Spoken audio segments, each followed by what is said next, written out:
Your position is no longer available, Mrs. Mercer. Unfortunately, plans have changed. I felt my entire body go cold, like someone had replaced my blood with ice water. The HR director's face on my laptop screen showed exactly zero emotion as she delivered the news that would destroy everything I'd spent the last 3 months building.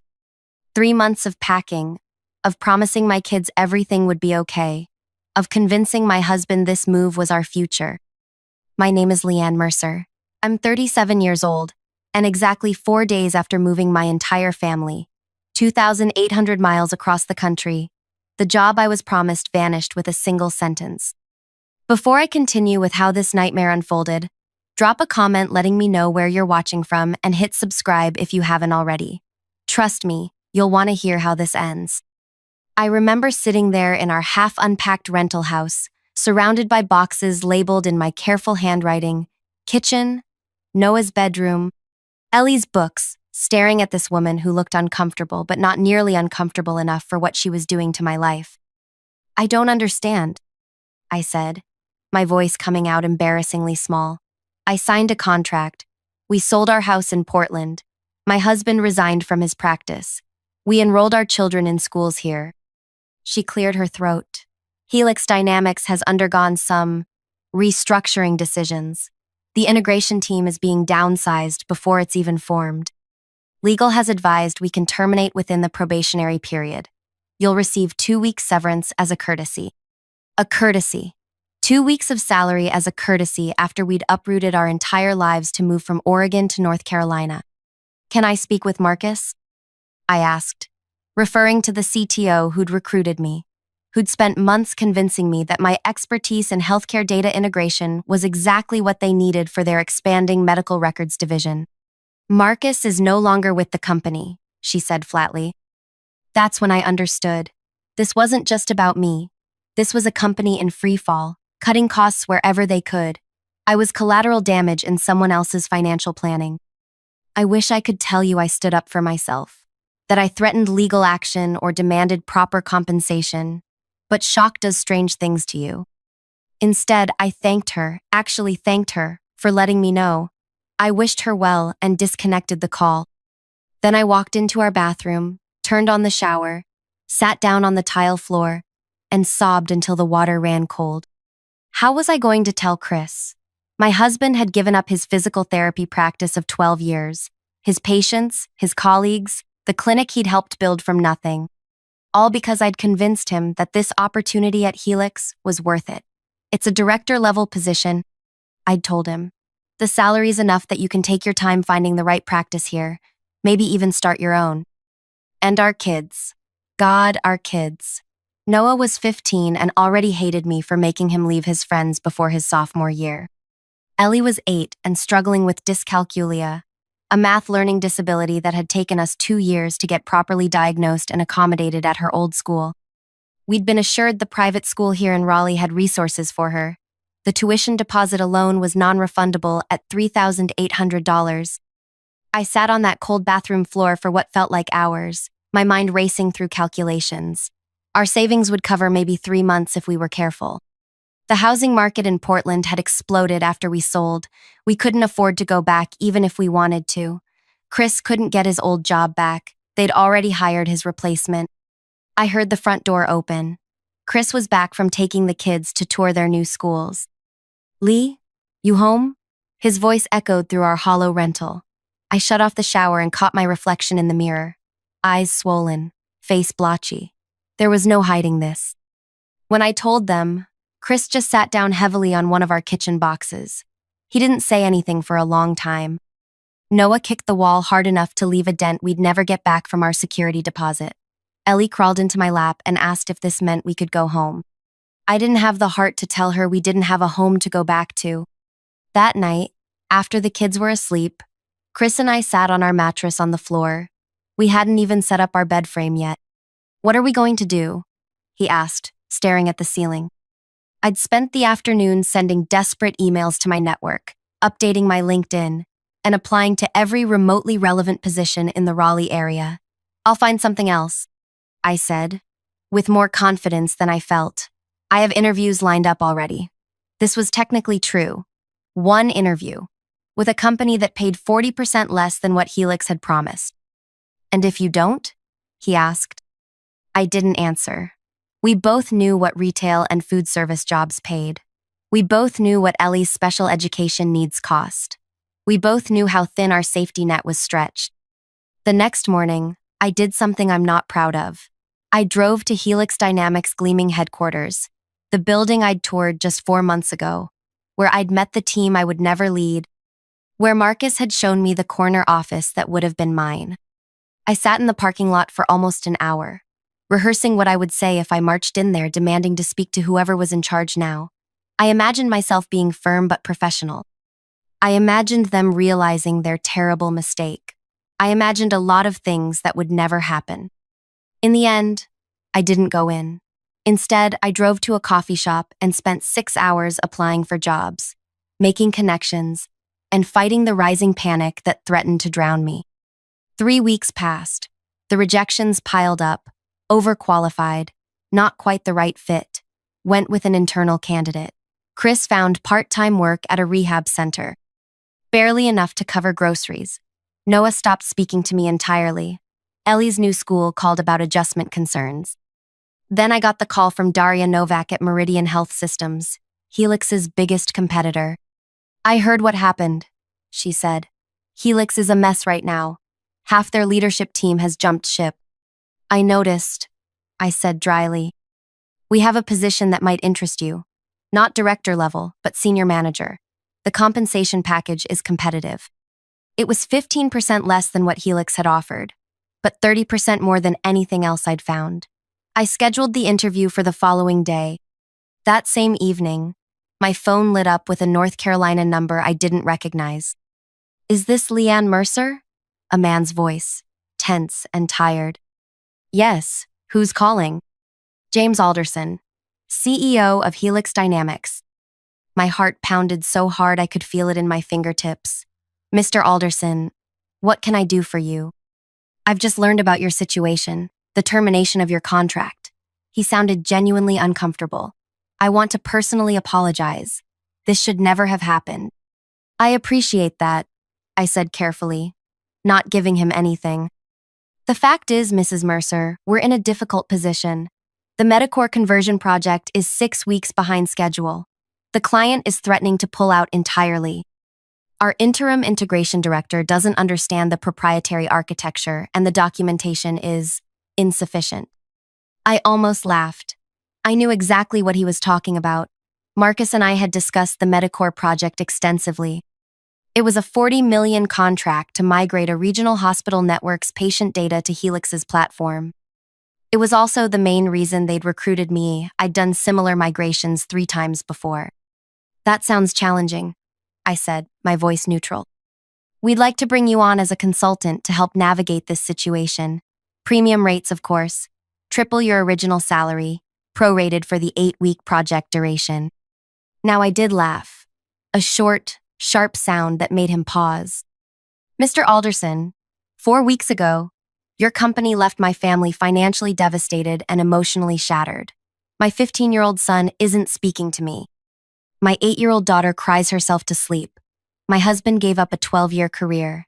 And now you want me to bail you out of a crisis I specifically warned Marcus about during my interviews? Silence on the line. Then, I understand your frustration. No, you don't, I cut in. But thank you for the offer. I wish you the best of luck with Medicore. I hung up before he could respond. My hands were shaking so badly, I dropped my phone. Chris looked up from the job listings he'd been scrolling through. Who was that? Helix, I said. They need help with Medicore. His eyes widened. What did you tell them? I told them no. Lee, he ran his hands through his hair. We need the money. I have an interview with Meridian tomorrow. And if that doesn't pan out, we have 6 weeks of mortgage payments left before we're completely underwater. He was right, but something had crystallized inside me during that call. A cold, clear certainty. I'm not helping them, I said. Not after what they did. Chris didn't argue further, but I could see the worry lines deepening around his eyes. I barely slept that night. By morning, I'd made a decision that would either save us or sink us completely. The interview with Meridian went well. Daria was sharp, direct, and clearly valued my experience. But when she asked if I had any questions, I took a deep breath and stepped off a cliff. Actually, I'm considering starting my own consultancy, I said. Would Meridian be open to contracting with an independent firm rather than hiring me directly? Daria studied me for a long moment. Potentially. What services would your firm provide? Specialized integration of healthcare data systems, migration management, compliance oversight, the same expertise you'd be hiring me for, but with more flexibility for both parties. And this firm exists? As of this morning, I slid my newly printed business card across the table. Nexus Integration Solutions. I'd stayed up until 3 a.m. registering the business, creating a simple website, and designing those cards at a 24-hour print shop. It was a gamble so massive it made my stomach hurt. Daria picked up the card, her expression unreadable. Bold move, Leanne. It's either bold or desperate, I admitted. I'm not sure which yet. She actually smiled at that. Let me discuss this with my team. A consultancy arrangement might solve several issues for us, especially given Helix's current difficulties. As I drove home, my phone rang again. James Alderson. I let it go to voicemail. Then it rang again. And again. The fourth time, I answered. Mrs. Mercer, please reconsider. The Medicor situation is deteriorating. We're prepared to offer you a permanent position, director level, with a significant signing bonus to compensate for the disruption. Mr. Alderson, I said calmly, I'm no longer available for employment offers. However, my consultancy, Nexus Integration Solutions, might be able to assist you. Our standard rate for crisis intervention is $400 per hour, with a minimum commitment of 200 hours. The silence on his end was deafening. That's more than double what we were offering. Yes, I agreed. It is, and I require 50% upfront, non-refundable. If you're interested, I can have a contract to you this afternoon. If not, I wish you the best with Medicor. This feels punitive, Mrs. Mercer. Not at all, I said, my voice honey-sweet. This is simply the market rate for solving the problem you created. My family has expenses. My business has overhead. You're welcome to find another solution if mine doesn't work for you. I hung up and pulled into our driveway, my heart hammering. Had I just destroyed our last chance at financial recovery? Or had I finally found a way to take back control? Inside, Chris was waiting, his face tense. How did it go with Meridian? I set my purse down carefully. I told them I'm starting my own company. His expression cycled through confusion, disbelief, and something close to anger. You did what? And Helix just called again. I told them they could hire my company at $400 an hour. Lee, his voice cracked. Have you lost your mind? We can't afford to gamble like this. I know it sounds crazy, I said, taking his hands. But think about it. They're desperate. Medicor is their biggest client. If they lose this contract, they'll be in serious trouble. And I'm the only one who can fix their problem in time. And if they say no, then Meridian might become my first client instead. Daria seemed interested. Chris pulled his hands away, pacing our small living room. This is our lives you're gambling with. Our children's security. I know, I whispered. But I can't go back to working for people who treated us like we were disposable. I can't. My phone buzzed with an email. From James Alderson. We accept your terms. Contract needed ASAP. Medicor representatives arriving Monday. I showed the email to Chris, whose eyes widened. They actually agreed to $400 an hour? They did. I felt lightheaded. That's $80,000 for 6 weeks of work. If you deliver, he reminded me. I will. I'd never been more certain of anything. And this is just the beginning. Chris stared at me like he was seeing someone new. Maybe he was. Maybe I was becoming someone new. Someone who wouldn't be broken by betrayal but instead would rebuild something stronger from the pieces. That night, I sat at our kitchen table drafting the contract that would either save us or become evidence of my hubris. I included clauses about intellectual property, scope limitations, payment schedules. I was creating armor, protecting myself from ever being vulnerable to these people again. My phone buzzed with another email, this time from Daria at Meridian. Proposal approved. Can you meet Thursday to discuss specifics? Particularly interested in your insights on Helix's Metacore implementation? I stared at the screen, a plan crystallizing in my mind. Not revenge, exactly. Something more elegant. Something that would transform the power dynamic permanently. I was going to make myself essential to both companies. I was going to build my consultancy on the very expertise that Helix had discarded. And I was going to make sure they never forgot the woman they thought they could simply erase. I woke up the next morning with a clarity I hadn't felt since before the move. For the first time in weeks, I didn't feel that crushing weight on my chest, that sense of drowning while everyone watched. Instead, I felt something unfamiliar, a cold, precise focus. I spent that entire day working out exactly how to thread this needle. Helix needed me to save their Metacore project, their biggest client, a hospital network whose entire patient database needed migration to their system. Meridian wanted insights on Helix's architecture, not quite industrial espionage, but dancing along that edge. I wasn't going to betray either one. I would serve both exceptionally well, while ensuring my own interests were protected in ways they couldn't imagine yet. By Sunday night, I had 2 separate contracts finalized. The Helix one stipulated I would only work remotely, with limited on-site appearances. The Meridian contract carefully outlined consultation on industry best practices without specifically mentioning Helix. Both contracts included language about my ownership of any processes or tools I developed. On Monday morning, my first official day as the founder and CEO of Nexus Integration Solutions, I sat at our dining room table, my new office, with my laptop open, wearing a blouse I'd ironed for the first time in weeks. Chris paused on his way out to a physical therapy shift. "You sure about this?" he asked. I nodded, though my stomach was churning with doubt. First payment from Helix should hit our account by noon, $40,000. He let out a long breath. And if they realize they're paying you to work for their competitor? I'm not working for their competitor. I'm consulting for 2 separate clients on non-overlapping projects. I looked him in the eye. I've reviewed the contracts a dozen times. Everything I'm doing is legal and ethical. Maybe not completely ethical, a small voice whispered, but I silenced it. When Chris left, I closed my eyes for a moment, gathering myself. Then I dialed into the Helix emergency meeting about Metacore. The integration pathway is fundamentally flawed.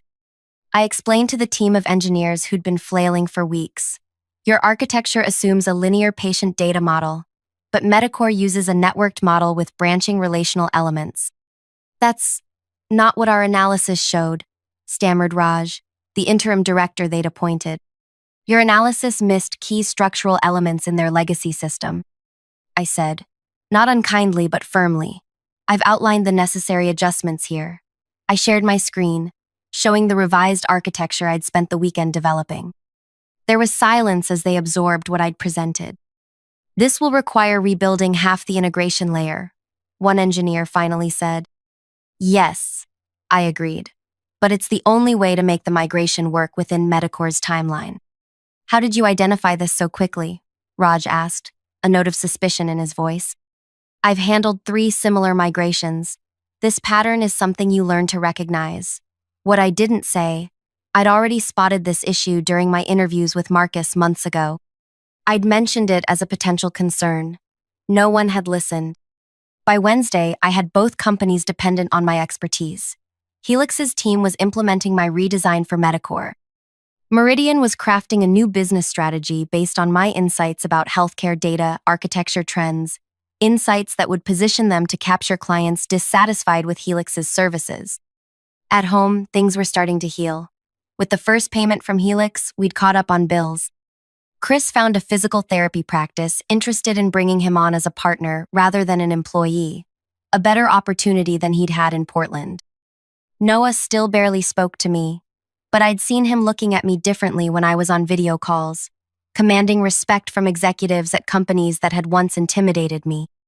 Ellie crawled into my lap one evening as I was reviewing code. "Are you the boss now, Mommy?" I smoothed her hair. "I guess I am, sweetheart." "Good," she said firmly, "because you're smarter than all of them." 2 weeks into my contracts, the inevitable happened. James Alderson requested an urgent call. Mrs. Mercer, Leanne, we have a situation, he began, his voice tight. It's come to our attention that you may be consulting for Meridian Health Systems concurrently with your work for us. I'd prepared for this moment. That's correct, I said calmly. Nexus Integration Solutions has multiple clients in the healthcare sector. This represents a clear conflict of interest. No, it doesn't, I interrupted. My contract with Helix specifically addresses this. Section 7.3 states that I may provide services to other clients, including competitors, provided I maintain confidentiality of proprietary information. I've adhered to that completely. The intent is clearly spelled out in the language your legal team approved, I said. If you're concerned about the arrangement, you're welcome to terminate our contract. Of course, the initial payment is non-refundable, and you'd still need to resolve the Medicare issues within the next 4 weeks. Silence stretched between us. We both knew he had no choice. The Medicare deadline was immovable, and I was more than halfway through implementing a solution no one else on his team fully understood yet. I want daily progress reports, he finally said. As specified in the contract, I agreed pleasantly. After hanging up, I sat back in my chair, heart pounding. I'd stood my ground. I hadn't raised my voice or shown anger. I'd simply refused to be intimidated. My phone buzzed with a text from Daria at Meridian. Heard Alderson called you. Everything okay? The healthcare industry in Raleigh was smaller than it appeared, apparently. Everything's fine, I replied. Still on for tomorrow's strategy session. 3 weeks later, I delivered the completed Medicare integration architecture to Helix, 2 weeks ahead of schedule.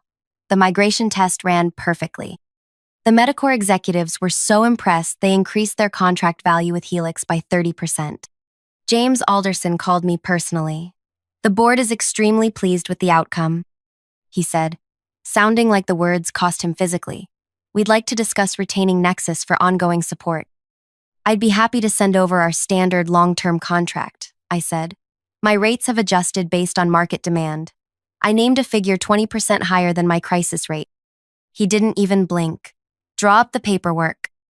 2 days later, I finalized my strategic roadmap presentation for Meridian. Daria was ecstatic. This positions us perfectly to expand into exactly the market segments where Helix is vulnerable, she said. The board wants to offer you an exclusive contract. I appreciate that, I said, but Nexus's business model depends on working with multiple clients across the industry. I'm happy to prioritize Meridian's projects, but I can't accept exclusivity. She studied me through the video call. You're consulting for Helix long-term now, aren't you? I smiled. My client list is confidential, as you know. Clever, she said with a small laugh. Very clever. 6 months after Helix had callously cut me loose, my consulting firm had 5 employee specialists I'd worked with over the years, who were eager to join a company that valued their expertise properly. We had contracts with 7 major healthcare systems, including both Helix and Meridian. We'd moved from our rental into a house we'd purchased in a good school district. Ellie had the support she needed. Noah had made friends on the high school track team. Chris was thriving in his new practice. And me? I was working harder than I ever had, but on my terms, no one could fire me. No one could uproot my family on a whim. I had built something unbreakable from the ruins of what Helix had destroyed. One rainy Tuesday, I received a calendar invitation from James Alderson. Quarterly business review, it said. Standard for our ongoing relationship. What wasn't standard was the location. A coffee shop downtown, not Helix headquarters or a video call. I arrived 5 minutes early, ordered a cappuccino, and chose a table with a clear view of the door. James walked in looking distinctly uncomfortable outside the corporate environment, his tailored suit at odds with the casual setting. Thank you for meeting me, he said after ordering his own coffee. I wanted to discuss something off the record. Go ahead, I said, wariness creeping in. He took a deep breath. I'm leaving Helix. The board has asked me to step down. I kept my face neutral, though surprise rippled through me. I'm sorry to hear that. He shook his head. Don't be. It's been coming since the Medicare crisis. The truth is, the The company has been mismanaged for years. Cutting you was just one symptom of a deeper problem. Why are you telling me this? He looked me straight in the eye. Because the board is considering offering you the CTO position. I nearly choked on my coffee. Excuse me? You've demonstrated exceptional technical leadership. The entire integration division now runs on your architecture. The board recognizes that letting you go was a catastrophic error.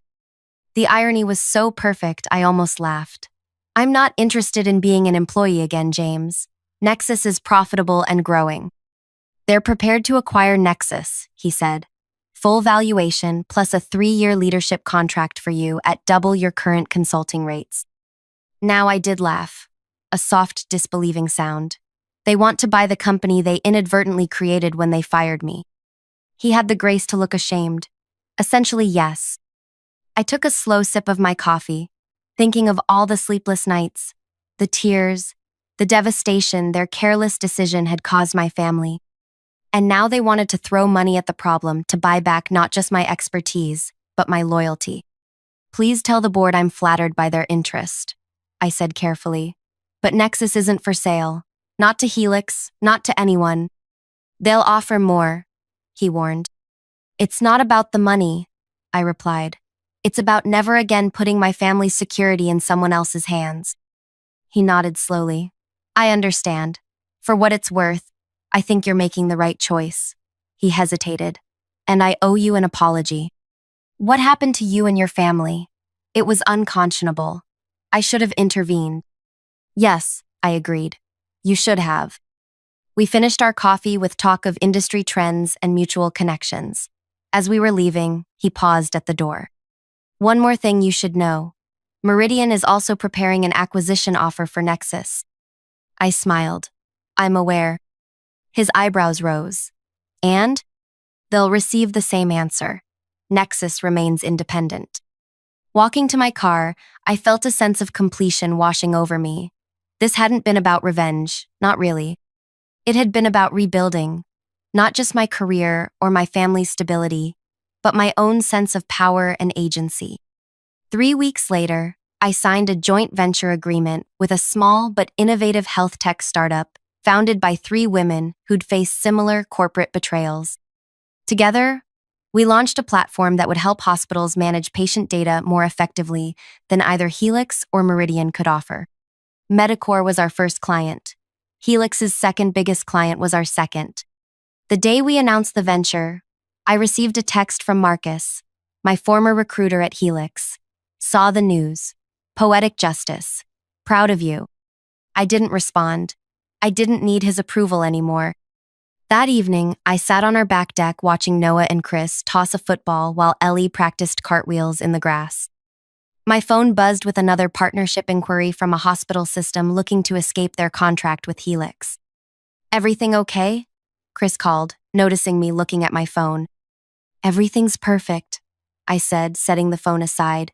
And for the first time in a very long time, I meant it. The company that thought I was disposable had created their own most formidable competitor. The job they'd taken from me had forced me to create something far more valuable. The security they'd stolen from my family had been replaced by something no one could ever take away. That wasn't revenge. That was justice. And justice, I discovered, tastes sweeter than revenge ever could. Have you ever been betrayed by a company you trusted? How did you rebuild afterward? Would you have handled things differently than I did? Sometimes our greatest strengths emerge only after we've been broken apart and have to reassemble ourselves. If this story resonated with you, hit that subscribe button and share your own corporate horror stories in the comments below. Remember, the best revenge isn't about destroying others. It's about building yourself into someone they can't ignore and can never control again.